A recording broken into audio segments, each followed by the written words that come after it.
Hi friends, എല്ലാവർക്കും nines കോർണറിലേക്ക് സ്വാഗതം. ഇന്ന് നമ്മൾ ചെയ്യാൻ പോകുന്നത് എന്താണെന്ന് വെച്ച് കഴിഞ്ഞാൽ, ഇതുപോലത്തെ ഐസ്ക്രീമിൻ്റെ പോട്ടൊക്കെ എല്ലാവരുടെ അടുത്തും ഉണ്ടാവില്ലേ. അപ്പോൾ നമ്മൾ സാധാരണ ചിലപ്പോൾ ഇത് വേസ്റ്റിൽ കളയും, അല്ലെങ്കിൽ വേറെ എന്തെങ്കിലും ഇട്ട് വയ്ക്കും. പക്ഷേ ഇപ്രാവശ്യം നമുക്ക് ഇത് വെച്ചിട്ട് നല്ല ഭംഗിയുള്ള ഇൻഡോർ പോട്ട് ഉണ്ടാക്കാം. എന്ന് വെച്ച് കഴിഞ്ഞാൽ വീടിൻ്റെ ഉള്ളിൽ നമുക്ക് ചെറിയ ചെറിയ ചെടികളൊക്കെ നല്ല ഭംഗിയായിട്ട് വെക്കാൻ പറ്റിയ പോട്ടുകൾ ഉണ്ടാക്കിയെടുക്കാം. അപ്പോൾ ഇതിൻ്റെ ഈ മൂടിയില്ലേ, അടപ്പ്, അത് നമ്മൾ കളയേണ്ട ആവശ്യമില്ല കേട്ടോ. അതും വെച്ചിട്ട് നമുക്ക് യൂസ് ചെയ്യാൻ പറ്റും. അപ്പോൾ നമുക്ക് സ്റ്റാർട്ട് ചെയ്യാം. അപ്പോൾ നമുക്ക് പോട്ട് ഉണ്ടാക്കാനായിട്ട് ഞാൻ നമ്മുടെ സാധനങ്ങളൊക്കെ എടുത്ത് വെച്ചിട്ടുണ്ട്. അപ്പോൾ ഏറ്റവും ആദ്യം നമ്മൾ ചെയ്യാൻ പോണത് ഈ വൈറ്റ് കളർ പെയിൻ്റ് എടുത്തിട്ട് ഒരു കോട്ട് നമ്മൾ ഈ പോട്ടിലും പിന്നെ അതിൻ്റെ മൂടിയിലൊക്കെ ഈ ബ്രഷ് വെച്ചിട്ട് പെയിൻറ്റ് ചെയ്ത് കൊടുക്കാൻ പോവാണ്. അപ്പോൾ ഇതെന്ന് വെച്ച് കഴിഞ്ഞാൽ എമൽഷൻ ഉണ്ട്, നമ്മൾ വീടിൻ്റെ ഭിത്തിയിലൊക്കെ അടിക്കില്ലേ, അതുപോലത്തെ എമൽഷൻ. പിന്നെ ഇതല്ലെങ്കിൽ നമുക്ക് അക്രിലിക് പെയിൻറ്റ് യൂസ് ചെയ്യാം. നമ്മുടെ കയ്യിൽ ഏതാ ഉള്ളതെന്ന് വെച്ചാൽ അത് നമുക്ക് യൂസ് ചെയ്യാം. അപ്പോൾ നമുക്ക് ആദ്യം തന്നെ ഒരു കോട്ട് പെയിൻറ്റ് അടിച്ചിട്ട് വരാം.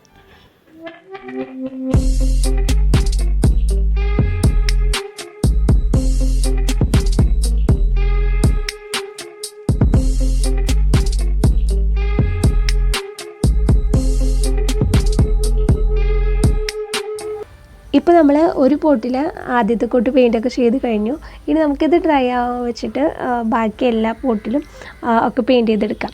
പിന്നെ ഇപ്പോൾ നമ്മൾ ഇതിൻ്റെ ഈ വക്കിൽ ഒന്നും ചെയ്യണില്ല കേട്ടോ, കാരണം അവിടെ നല്ല പ്യുവർ വൈറ്റ് കളറാണ്. അപ്പോൾ നമ്മൾ ഏറ്റവും ലാസ്റ്റ് നമുക്ക് വക്കിൽ എന്തെങ്കിലും ചെയ്തെടുക്കാം.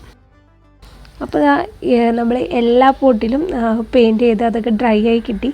പക്ഷെ ഇപ്പോഴും ആ ഒരു പ്രിൻ്റൊക്കെ നമുക്ക് കാണാൻ പറ്റുന്നുണ്ട് ഉള്ളിലെ.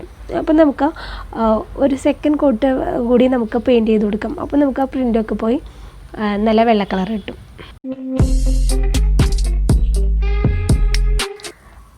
അപ്പോൾ നമ്മൾ സെക്കൻഡ് കോട്ട് പെയിൻറ്റ് എല്ലാത്തിലും അടിച്ചു, നല്ല ഡ്രൈ ആയിട്ട് കിട്ടിയിട്ടുണ്ട്. ഇപ്പോൾ എന്ന് വെച്ച് കഴിഞ്ഞാൽ എല്ലാം നല്ല വൈറ്റ് കളറായിട്ടുണ്ട്, നമുക്ക് അടിയിലത്തെ പ്രിൻ്റൊന്നും കാണാൻ പറ്റണില്ല. പക്ഷേ നമുക്കിങ്ങനെ സൂക്ഷിച്ച് നോക്കി കഴിഞ്ഞാൽ ഈ ബ്രഷ് വെച്ച് പെയിൻറ്റ് ചെയ്തേക്കണ കാരണം കൊണ്ട് ബ്രഷിൻ്റെ ഒരു ലൈൻ പോലെ ഇങ്ങനെ നമുക്ക് കുറച്ച് ലൈൻസ് പോലെ ഇങ്ങനെ കാണാൻ പറ്റും.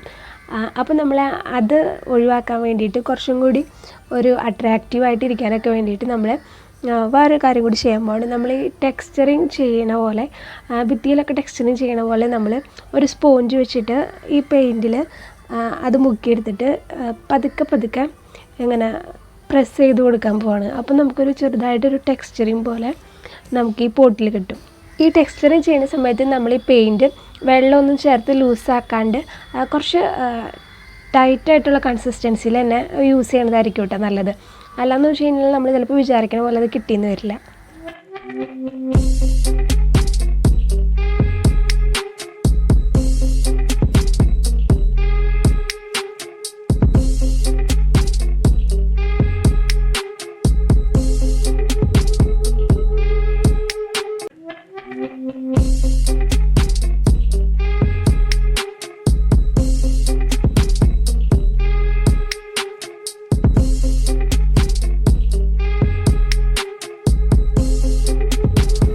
അപ്പോൾ നമ്മൾ ടെക്സ്ചറിങ് ചെയ്ത് കഴിഞ്ഞു. അപ്പോൾ നമ്മൾ പോട്ടിലും അതിൻ്റെ അടപ്പിലൊക്കെ നമ്മളതുപോലെ ചെയ്തെടുത്തു കേട്ടോ. അപ്പോൾ നിങ്ങൾക്ക് ഒരു പ്രാവശ്യം ചെയ്തിട്ട് നമ്മൾ വിചാരിച്ച പോലെ അത്രയ്ക്കും ഭംഗിയായിട്ട് വന്നിട്ടില്ലെങ്കിൽ നമുക്ക് ഒരു പ്രാവശ്യം കൂടി വേണമെങ്കിൽ ചെയ്യാം കേട്ടോ. അത് ഡ്രൈ ആയി കഴിയുമ്പോൾ ഒരു പ്രാവശ്യം കൂടി ഇതുപോലെ ചെയ്ത് കൊടുക്കാം. ഇനി നമ്മൾ ഈ വൈറ്റ് കളറിന് കുറച്ചും കൂടി ഒന്ന് അട്രാക്റ്റീവ് ആക്കാൻ വേണ്ടിയിട്ട് നമ്മൾ ബ്ലാക്ക് കളർ അക്രിലിക് പെയിൻറ്റ് വെച്ചിട്ട് ചെറിയൊരു ബ്രഷ് എടുത്തിട്ട് നമുക്ക് വരയ്ക്കാൻ അറിയാത്തവർക്കും അല്ലാത്തവർക്കും ഒക്കെ വരയ്ക്കാൻ പറ്റുന്ന ഭയങ്കര ഈസി ആയിട്ടുള്ളൊരു ഡിസൈനാണ് നമ്മൾ ചെയ്യാൻ പോണത്. നമ്മൾ വെറുതെ ബ്രഷ് വെച്ചിട്ട് ചുമ്മാ ഇങ്ങനെ വരച്ചു കൊടുക്കുകയാണ്. ലൈൻസ് എന്ന് വെച്ച് കഴിഞ്ഞാൽ നമ്മൾ റൗണ്ട് പോലെ പെർഫെക്റ്റ് റൗണ്ടല്ല, നമ്മളിങ്ങനെ ഫ്രീ ഹാൻഡ് നമ്മൾ ഇങ്ങനെ വെറുതെ വരച്ചു കൊടുക്കുകയാണ്. അപ്പോൾ ഇപ്പോൾ നമുക്ക് തെളിയാതെ വരുന്നുണ്ടെങ്കിൽ നമുക്ക് അവിടെ വേണമെങ്കിൽ പിന്നെ ഒരു പ്രാവശ്യം കൂടി ഒന്ന് ഡാർക്കൻ ചെയ്യാം. അല്ലാന്ന് വെച്ച് കഴിഞ്ഞാൽ എങ്ങനെയാണോ നമുക്ക് ആദ്യത്തെ ഒരു ഇതിൽ കിട്ടുന്നത് അതുപോലെ തന്നെ നമുക്ക് മെയിൻറ്റെയിൻ ചെയ്യാം.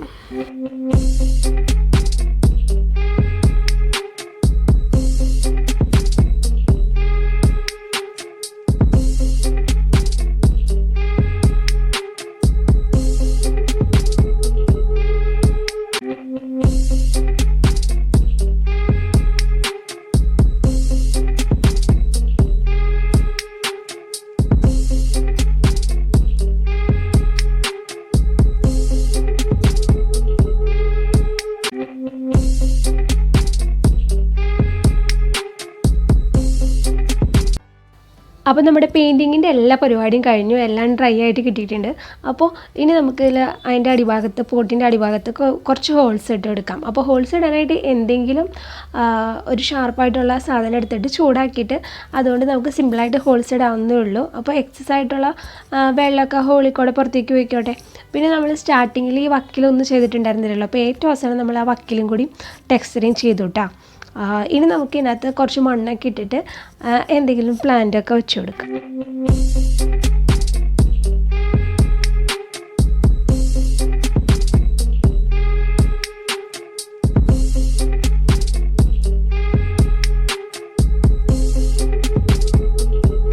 അപ്പോൾ നമ്മൾ ഒരു പോട്ടിൽ സിങ്കോണിയം പ്ലാന്റും ഒരു പോട്ടിൽ മണി പ്ലാന്റും ഉണ്ടോ വെച്ച് കൊടുത്തേക്കണത്.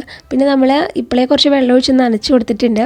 പിന്നെ നല്ല പെബിൾസൊക്കെ ഇട്ട് കഴിഞ്ഞപ്പോൾ നല്ല ഭംഗിയുണ്ട് ഇത് കാണാനായിട്ട്. അപ്പോൾ നിങ്ങൾ എന്തായാലും ഇങ്ങനെ ട്രൈ ചെയ്ത് നോക്കാം. ഡയറക്റ്റ് മഴയും പിന്നെ എന്താ ചെളിയൊന്നും കൊള്ളാത്തടുത്ത് ഇത് ഇങ്ങനെ വെക്കുകയാണെങ്കിൽ കുറേ നാൾ നമ്മുടെ പോട്ട് ഇങ്ങനെ തന്നെ നിന്നോളൂ കേട്ടോ, കുഴപ്പമൊന്നുമില്ലാണ്ട്. അപ്പോൾ ഇന്നത്തെ നമ്മുടെ വീഡിയോ ഇഷ്ടമെങ്കിൽ വീഡിയോ ലൈക്ക് ചെയ്യുക. നിങ്ങൾ ചാനൽ ഇതുവരെ സബ്സ്ക്രൈബ് ചെയ്തിട്ടുണ്ടെങ്കിൽ നമ്മുടെ ഈ ചെറിയ ചാനൽ സബ്സ്ക്രൈബ് ചെയ്യുക. പിന്നെ നിങ്ങളുടെ സജഷനൊക്കെയും കമൻറ്റായിട്ട് എൻ്റെ അടുത്ത് പറയാം. പിന്നെ വീഡിയോ മാക്സിമം ഷെയർ ചെയ്ത് സപ്പോർട്ട് ചെയ്യുക. താങ്ക്